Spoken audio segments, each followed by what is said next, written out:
Hey guys, we're here to see some athletes who were in the middle of a game and decided to do something really stupid that caused them to get injured. Some of these were bad enough that they had to be carried out in stretchers, while others just left people to finish the game while being made fun of the entire time. Let's get started, but first, give this video a like or you'll stub your toe the next time you get up. Gus Fring was drafted in the 1994 draft by the Washington Redskins in the 7th round, and they also drafted another quarterback in the 1st round, so Fring wasn't really expected to play, but because of injuries and bad play from the 1st rounder, he was a starting quarterback in his 2nd season. He kept it up until 1998, and he lost it because he took himself out with an injury he gave himself after scoring the opening touchdown against the Giants. Concrete wall, it's padded, but not enough. He would leave the game with a sprain. He celebrated in probably the dumbest way possible, by headbutting a freaking wall. Now, that wall was padded, but it was solid concrete beneath the thin padding, and he injured his neck. He was forced to leave the game with the injury and got made fun of for the rest of his career. Basically, he was the first football player to injure himself, and we'll see the ones that came after on this list. Zlatan Ibrahimovic is a freaking crazy soccer player. He is as brilliant as he is violent. In 2010, while playing with AC Milan, he scored a beautiful bicycle kick goal. What a goal from the Swede. Then while celebrating, he went a little bit too hard. I mean, it was a beautiful goal, but he decided to put way too much of himself and injured his right arm. Inter obviously, and Juventus also. Luckily for Ibrahimovic, he was able to play the rest of the game and the season, as the injury wasn't enough for that, but it did require treatment. Hey, do you forget about that goal with such a stupid and unlucky injury? This is Kendrys Morales, and he's about to have one of the greatest achievements and feelings while playing in the MLB. Infield in, Kendrys Morales at the plate, and he shoots it into deep center field. Gutierrez looks up. Morales had the bases loaded in the bottom of the 10th, and he was able to hit a game-winning grand slam. I don't know if there's any better feeling than doing this while playing a regular game as a hitter. But as soon as he rounded third and was coming home, he started jumping, celebrating with his teammates, and then disaster struck.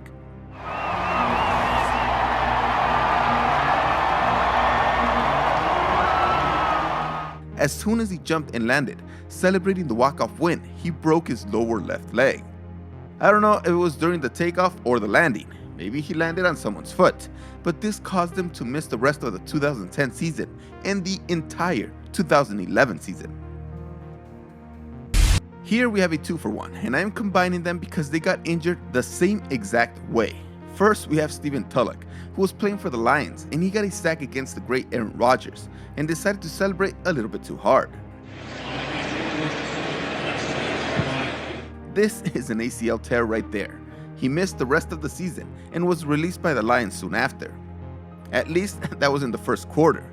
Lamar Houston got injured in the 4th quarter while playing with the Bears in a blowout loss to the Patriots. Because it's an incredible play by Lamar Houston, and then watch the celebration. Now, mind you, you're down. Yes, it's always nice to get a sack, but the celebration when you're losing that badly is just really dumb. Both celebrations happened in 2014, 1 month apart from each other. This one is absolutely brutal, as Paolo Diogo was playing in Switzerland for Servette FC in 2004 when he gave an assist on this goal. Diogo auf Bonjour, die Sache war gelaufen. They started celebrating together, but then Diogo went to the fans and started climbing on the fence. He was wearing a wedding ring that day and it got stuck on the fence. Diogo rennt zum Fanblock, sich feiern zu lassen, steigt triumphierend auf den Sicherheitszaun. Beim Herabsteigen bleibt mit seinem... It turns out that his ring finger got stuck on the fence, but he didn't realize it until he jumped off, and it just got stuck up there, taking the tip of his finger off. The ring basically filleted his finger off. Bill Gramatica is probably the reason that people make fun of kickers in the NFL. He was playing for the Arizona Cardinals as a rookie back in 2001, when he did the dumbest thing possible. He injured himself after making a field goal in the 1st quarter in their 13th game of the season. It's got the accuracy. He hurt himself leaping up and down. How embarrassed must Gramatica have been that you are celebrating basically nothing and you get severely injured? Incredibly, he still continued kicking in this game and made another field goal and 2 extra points. It shows incredible toughness to still continue kicking after making a fool of yourself, and even more since he had an ACL tear in his right knee.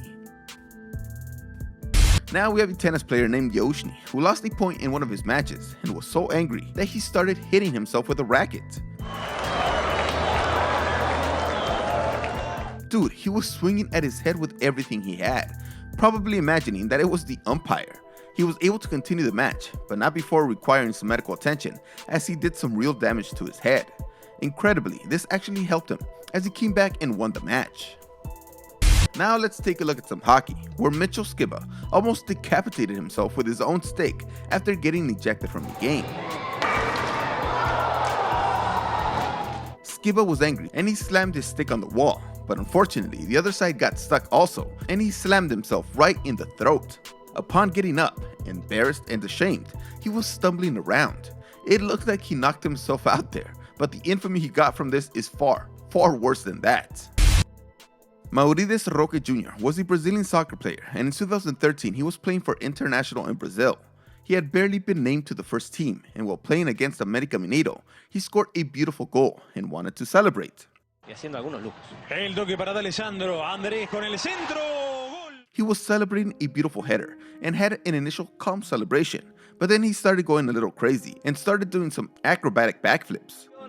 Buscando los espacios, un centro preciso de Alessandro, un cabezazo mejor de Maurides para el 3-1. Ojalá me equivoque.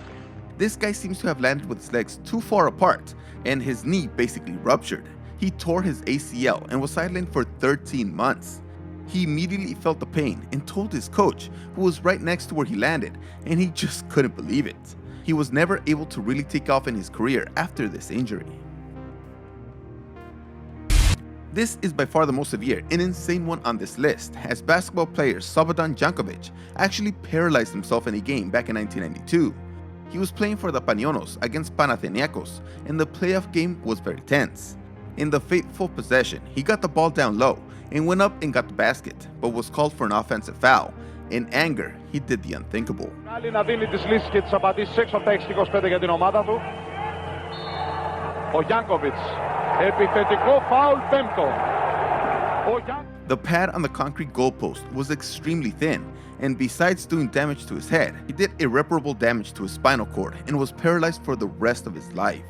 He was 29 years old, and after being stuck in a wheelchair for 13 years, gaining weight, he died from heart failure in 2006 at only 42 years old. Let this be a lesson, guys. Do not celebrate too hard, and of course, do not lose your cool, because that guy getting paralyzed after getting so angry for a possession is just sad. Thanks for watching this video. I'll see you next time.